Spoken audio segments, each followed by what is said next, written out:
Have you ever stopped to think, like really think about that feeling?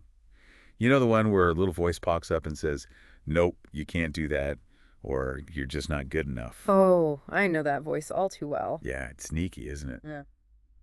What if those roadblocks, the ones that feel so real and solid, aren't actually out there in the world, but are actually like invisible walls built by our own minds, just kind of built up over time with all those repetitive negative thoughts? It's almost like we're trapped in a prison of our own making, you know? That's a really powerful image, that prison idea. And it's a perfect lead-in to what we're diving into today, the subconscious mind and how these negative beliefs we've unknowingly absorbed can seriously mess with our success. Right. They're like saboteurs working behind the scenes. And the good news is we're not just going to complain about the problem, we're going to look at solutions. Our source material for today is this fascinating piece called How to Remove Negative Beliefs and Reprogram Your Mind for Success.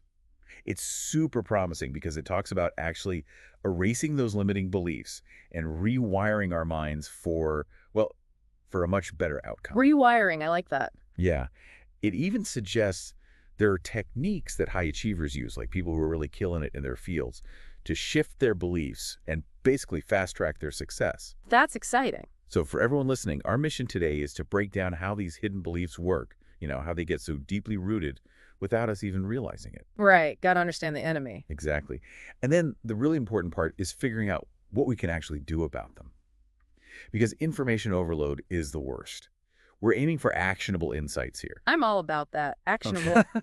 Okay, so let's get started with this whole idea of control. We tend to think we're in the driver's seat making all these conscious choices. But get this, our source throws out this crazy statistic. 95% of our decisions, actions, even how we feel, is actually driven by our subconscious mind. hmm 95%. It's like, yeah, whoa, maybe we're not as in control as we thought, huh? That is mind-blowing. 95%. That means most of the time we're running on autopilot, totally unaware. Yeah, deeply ingrained autopilot. And that's why understanding this subconscious realm, the programming running in the background, is so important. Yeah, absolutely. Yeah. It's like if we're not aware of it, how can we possibly hope to change it? Okay, so how do these negative beliefs, this programming, get installed in the first place? Yeah, good question. The source talks about a few ways, but one of the biggest is what we absorb in childhood.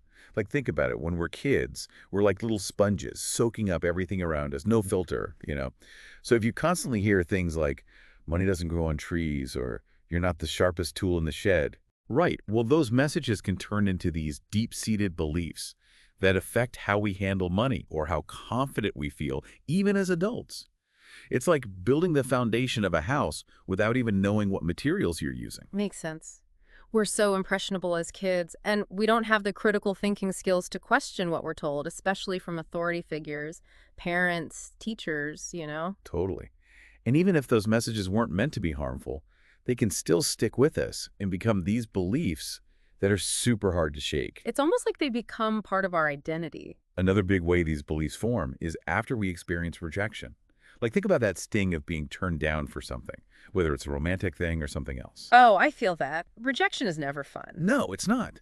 But the thing is, it can make your brain come up with a belief like, I'm just not lovable, or I'm not worthy. Those are tough ones. And here's the really sneaky part. Those beliefs then start to influence our actions, often without us even realizing it.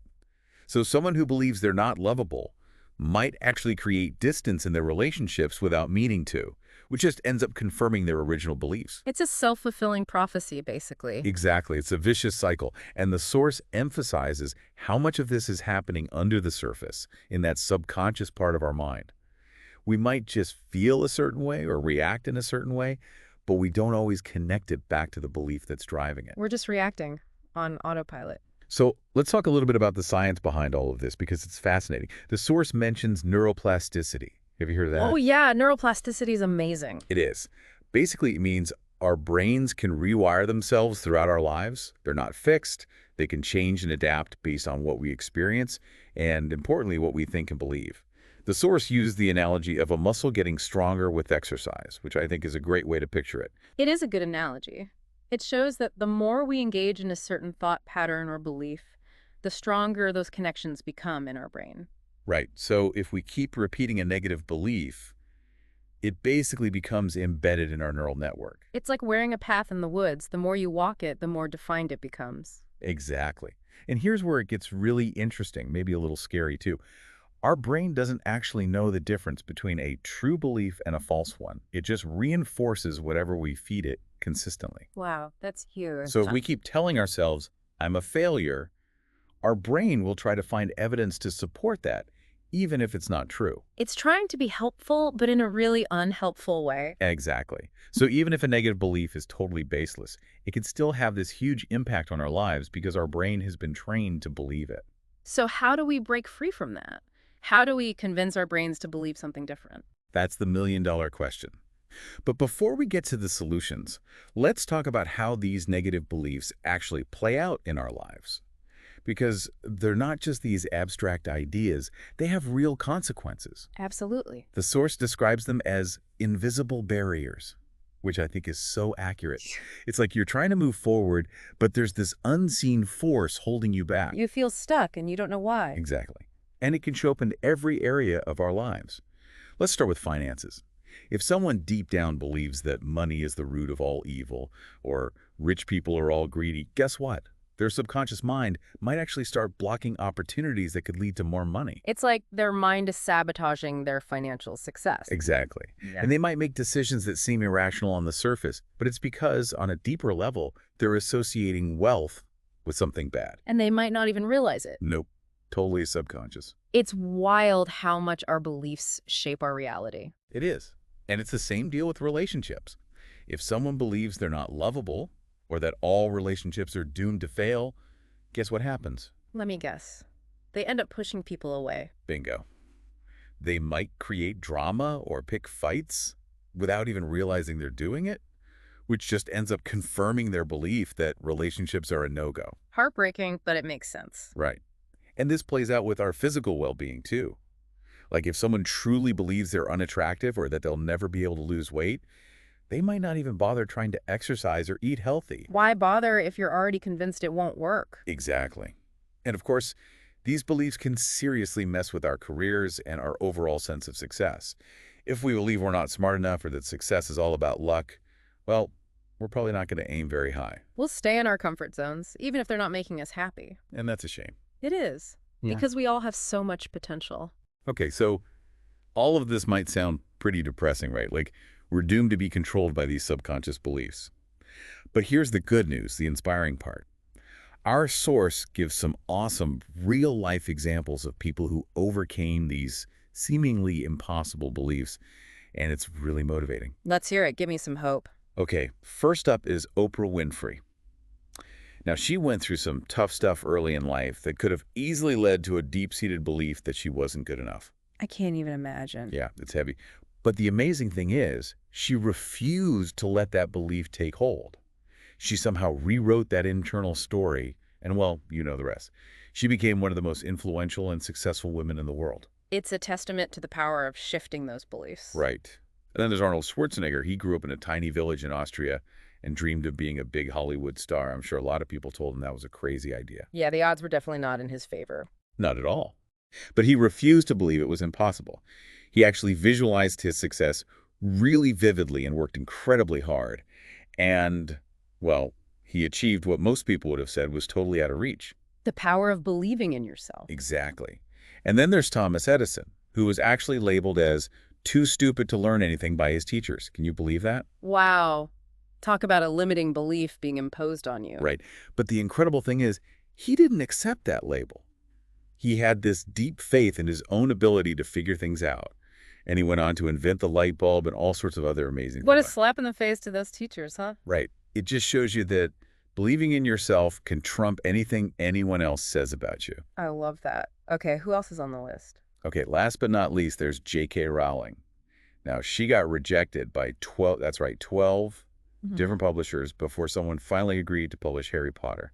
Can you imagine the self-doubt that could have crept in? Oh, I wouldn't have blamed her for giving up. Right. But she didn't. She held on to her belief that her story was worth telling. And look what happened. It became one of the biggest book and movie franchises of all time, touching the lives of millions. These stories are so inspiring. They show that our circumstances, the things people say to us, even setbacks and failures, don't have to define They us. don't have to define us. I love that. It's about challenging those limiting beliefs and choosing something better. And it's possible. Our brains are capable of incredible So change. remember at the beginning we asked if those things holding you back might not actually be real. Well, we've seen how these subconscious beliefs, even if they're not true, can create these very real barriers in our lives. But the exciting thing is, they can be changed. And that's the key takeaway, isn't it? We're not stuck with these negative beliefs forever. So for everyone listening, take a minute and think about this. Yeah.